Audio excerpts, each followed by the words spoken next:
किला नरेंद्र मोदी की बपौती है?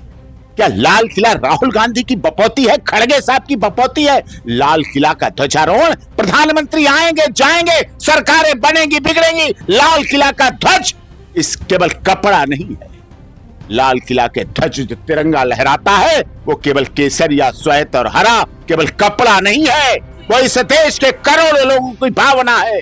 लाल किले पर, लाल किले की प्राचीर से बोलने का मतलब इस देश का प्रतिनिधित्व हो रहा है, और इस देश का हर नागरिक जो विदेशों में भी स्थापित है वो अपने प्रधानमंत्री को देखता है लाल किले से। अगर वहां लीडर ऑफ अपोजिशन भी हो तो सच्चा अपोजिशन है। अपोजिशन राज्यसभा के आदरणीय खड़गे साहब क्यों नहीं लाल किला जा सकते हैं, और उसके बाद ऑल इंडिया कांग्रेस कमेटी के कार्यालय पर भी ध्वजा लहरा सकते हैं, उसके बाद अपने घर भी लहरा सकते हैं, जहां चाहे पूरे दिन लहरा सकते हैं। ये राष्ट्र का ध्वज है, ये राष्ट्रीय पर्व है, किसी पार्टी का पर्व नहीं, हिंदुस्तान का पर्व है, देशभक्ति का पर्व है, राष्ट्रभक्ति का पर्व है, और हिंदुस्तान जिंदाबाद का नारा देने के लिए और भारत माता देखती है, जो देखती है हमारे कौन कौन लाल है। भारत माता को इससे नहीं फर्क पड़ता कौन आज पक्ष में है, तो कानून बना ही था ऐसे लोगों के लिए जो कहते थे हम वंदे मातरम नहीं गाएंगे।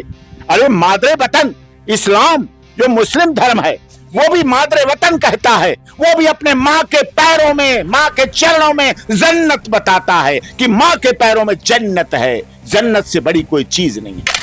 बुराई करिए आप, भारत की बुराई मत करिए, भारत सरकार की बुराई। भारत सरकार नरेंद्र मोदी नहीं है, भारत सरकार इस देश के लोग हैं जो मतदान करके अपने सांसदों को चुन के भेजते हैं, जो प्रधानमंत्री का चुनाव करते हैं, जो प्रधानमंत्री का चयन करते हैं। इसका मतलब आप देश की जनता का अपमान करते हैं। वो तो विदेशों में जाके बुराई करते हैं, उन्हें क्या विदेश नीति की पता।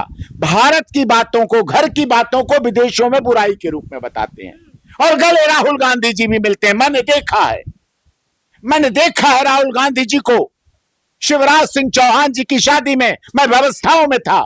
शिवराज सिंह चौहान जी उस समय मुख्यमंत्री रहे मध्य प्रदेश के 3 बार, और इस समय वर्तमान में कृष्ण में, जब उनके बेटे की शादी थी राहुल गांधी जी भी गले मिल रहे थे और सबसे मिल रहे थे, मोदी जी भी मिले जाके। तो जब अपने बहन बेटी या बेटे बेटी, अपने सांसद, अपने मंत्री, अपने मुख्यमंत्री, अपने किसी पार्टी के पदाधिकारी के शादी ब्याह होते हैं तो उनके अरमान खुल जाते हैं। और भारत की विदेश नीति की मजाक बनाना ये उचित नहीं है। Rahul Gandhi leader of opposition है, पूरा देश उनका सम्मान करता है। मैं तो खासकर अधिक सम्मान करता हूं क्योंकि वो ऐसे पिता के पुत्र हैं जिसकी लाश को बोरी में भर के लाया गया था। वो ऐसी दादी के पोते हैं जिसकी सीना छलनी हो गया था, इंदिरा जी का सीना।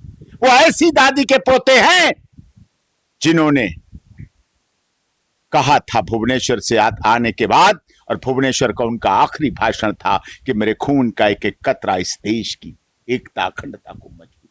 मैं सम्मान करता हूं उनका, लेकिन वो देश के प्रधानमंत्री का भी सम्मान नहीं करते हैं, भारत सरकार का भी सम्मान नहीं करते हैं, अपने लीडर ऑफ अपोजिशन पद की भी गरिमा नहीं रखते, और भारत माता की भी गरिमा नहीं रखते हैं। यह सिद्ध हो चुका है विदेश नीति चलाने के लिए क्या क्या करना पड़ता है, कैसे दूसरे देशों को अपना बनाने के लिए लोग तो सोना चांदी हीरा जवाहरात लेके जाते हैं।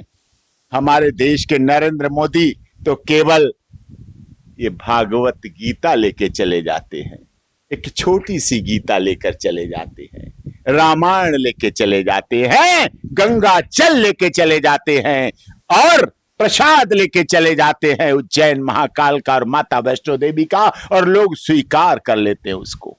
तो ये हमारी नीति है, विदेश नीति। इसकी मजाक इन सार्वजनिक मंचों पर इस तरह से दिखावा करने का मतलब होता है कि हम विदेशों की नजर में भी कमजोर हो रहे हैं, और आने वाला भविष्य, आने वाला समय देश के लिए गलत है और घातक है।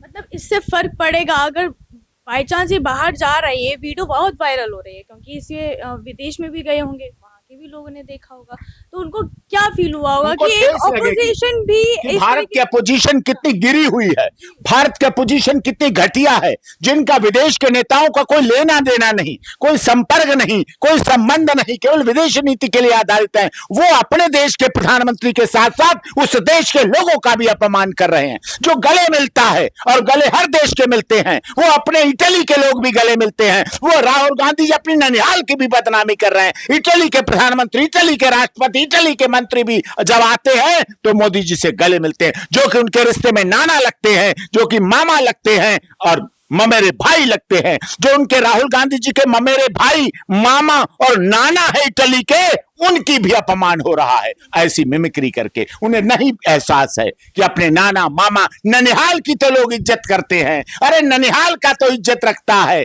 भांजे हैं ननिहाल के, वहां के लोगों की तो इज्जत रखनी चाहिए उन्हें, लेकिन उन्हें किसी से मतलब नहीं। उन्हें केवल अपनी राजनीतिक रोटियां सेकने के लिए, मजाक बनाने के लिए किसी भी हद तक चले जाते हैं। ये काफी दुखद है।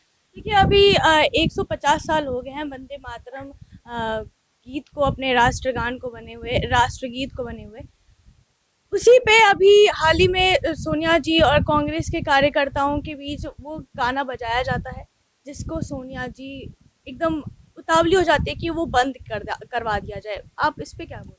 देखिए, पहली तो बात, ये गाना ना कांग्रेस का है, ना भारतीय जनता पार्टी का, ना आरएसएस का, ना विश्व हिंदू परिषद का है, ना ऑल इंडिया कांग्रेस कमेटी है, ना ऑल इंडिया यूथ कांग्रेस का है, ना आम आदमी पार्टी का है, ना टीएमसी का। ये गीत है देश का, ये गीत है राष्ट्र का, ये गीत है हिंदुस्तान का, ये गीत है भारत माता का। सरकारें आएंगी, चुनाव होंगे, हारेंगे, जीतेंगे, लोग लड़ेंगे, गठबंधन करेंगे, इधर से उधर जाएंगे, उधर से इधर जाएंगे, इधर से उधर सब कुछ जाएंगे, लेकिन जो वंदे मातरम का गीत है वो अजर है, अमर है।